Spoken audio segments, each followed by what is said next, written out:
ভারতের সঙ্গে রংপুর বিভাগের সীমান্ত প্রায় 1000 কিলোমিটার এলাকা বিস্তীর্ণ এই সীমান্ত জুড়ে দীর্ঘদিন ধরেই হচ্ছে চোরাচালান, অনুপ্রবেশ ও সীমান্ত হত্যার মতো ঘটনা। তবে সম্প্রতি পুশিন ইস্যু ঘিরে নতুন করে বাড়ছে উদ্বেগ।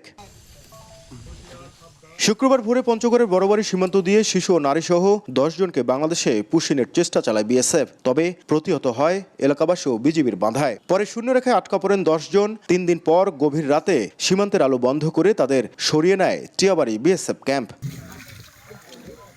একই ধরনের পুশিনের চেষ্টা হয়েছে লালমনিরহাট, ঠাকুরগাঁও ও কুড়িগ্রামের কয়েকটি সীমান্ত পয়েন্টেও। তবে বিজিবির কঠোর নজরদারি ও স্থানীয়দের সতর্ক অবস্থানের কারণে প্রতিবারই ব্যর্থ হচ্ছে অপচেষ্টা। আমরা উভয় দেশে ভারত এবং বাংলাদেশ বসে সীমান্ত যাতে গন্ডগোল না হয় সেটাই আমি বাংলাদেশ সরকারের কাছে অনুরোধ করব। ভারতের প্রধানমন্ত্রী, ভারতের স্বরাষ্ট্রমন্ত্রী সঙ্গে এটা নিয়ে দীর্ঘ আলোচনা করে যাতে এরকম আর পুশিনের ঘটনা আমাদের এলাকায় না হয়। বিজিবি বলছে পুশিন ঠেকাতে সীমান্তে অনুসরণ করা হচ্ছে জিরো টলারেন্স নীতি। বিষয়টি আন্তর্জাতিক আইন ও মানবাধিকার পরিপন্থীও। পজিশনে অনর যে আমরা অবৈধভাবে যদি আমাদের সীমান্ত দিয়ে কাউকে অনুপ্রবেশ করানো হয়, পুশিন করানো হয়, এটা আমরা এখনো অ্যাকসেপ্ট করবো না এবং ভবিষ্যতেও আমাদের এবারের মধ্যে কোথাও আমরা অ্যাকসেপ্ট করবো না। বিশ্লেষকদের মতে সীমান্ত পরিস্থিতি স্বাভাবিক রাখতে দুই দেশের মধ্যে প্রয়োজন জরুরি কার্যকর কূটনৈতিক সংলাপ। ইন্ডিয়ার সঙ্গে চায়নার সীমান্ত আছে, ইন্ডিয়ার সঙ্গে নেপাল এমনকি ছোট্ট রাষ্ট্র ভুটানেরও সীমান্ত আছে।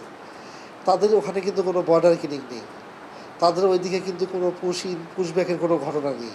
শুধু বাংলাদেশের সঙ্গে কেন এইখানে বর্ডার কিলিংও ঘটছে, আবার পুশিনের ক্ষেত্রগুলোও চলে আসছে। এটা সমাধানের একটি উপায় রাষ্ট্রীয় কূটনৈতিক উপায়ে এটা সমাধান করা। বিজেপি সদর দফতরের তথ্যমতে 2025 সালের 7 মে থেকে চলতি বছরের জানুয়ারি পর্যন্ত পুশিনের মাধ্যমে 2344 জনকে বাংলাদেশে ঠেলে পাঠানো হয়।